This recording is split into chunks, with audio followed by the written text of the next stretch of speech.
మార్కేనా? Mark సువార్త 10వ అధ్యాయం 19 వచ్చిన చదువు. ఇది ఆజ్ఞలు ఉంటాయి చూడము మనకు. నరహత్య చేయవద్దు, వ్యభిచరింపవద్దు, దొంగిలవద్దు, అబద్ధ సాక్ష్యము పలకవద్దు, మోసపుచ్చవద్దు, నీ తల్లిదండ్రులను సన్మానింపుము అను ఆజ్ఞలు నీకు తెలియను కదా. ఎవరంటే ఇతను ఒక యవ్వనుడు, బాగా ఆస్తి గలవాడు, మిగులు ఆస్తి చాలా ఎక్కువ ఉంటుంది. అతను వచ్చి బోధకుడా, సద్బోధకుడు అన్నాడు, సత్పురుషుడు అని కూడా అంటుంటాడు. నేను నిత్య జీవమునకు వారసును కావాలంటే నేను ఏం చేయాలి అన్నాడు. నిత్య జీవం అంటే అర్థం ఏంటమ్మా? ఎల్లప్పుడూ జీవించడమే. నిత్య జీవమునకు వారసుని కావడం అంటే దానికి అర్థం ఏమొస్తుంది? నిత్య జీవం వారసుని కావాలంటే నీకు జీవిత కాలంతో కుమారుడు వారసుడు అంటే కుమారుడే కదా. నిత్య జీవం అంటే యేసు ప్రభువే. నీకు కుమారుడు నా జీవిత కాలం అంతా యుగం తరతరములు ఉండాలంటే నేను ఏం చేయాలన్నాడు.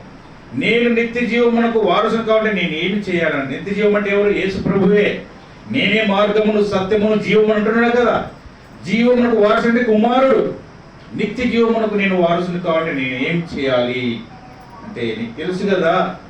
నరహత్య చేయొద్దు, వ్యభిచరించవద్దు, దొంగిలవద్దు, అబద్ధ సాక్ష్యం పలకవద్దు, మోసపుచ్చవద్దు, నీ తల్లిదండ్రులను సన్మానించమను ఆజ్ఞలు నీకు తెలియదు కదా. ఇది ఆజ్ఞలు అంటే.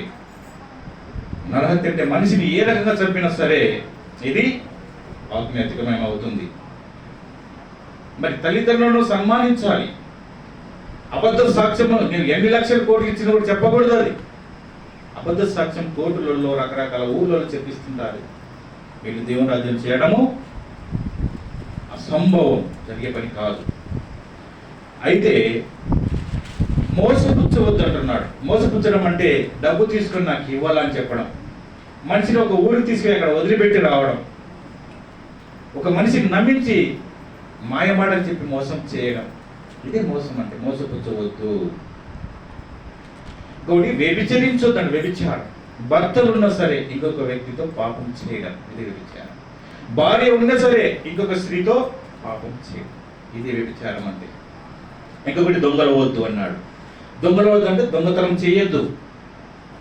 ఏమి దొంగతనం అంటే నీ పొలమైన, నువ్వు ఇతరుల పొలమైనా సరే, ఆస్తినైనా, ఎద్దునైనా, గాడిదనైనా, దాసినైనా, దాసి రానునైనా, ఒక సెంటు పొలమైనా సరే, ఒక అరసెంటు ఇంటి స్థలమైనా సరే, ఒక వేలెడు స్థలమైనా సరే, నువ్వు ఇంటి పక్కన ఇల్లు కూడా నువ్వు ఆశించకూడదు.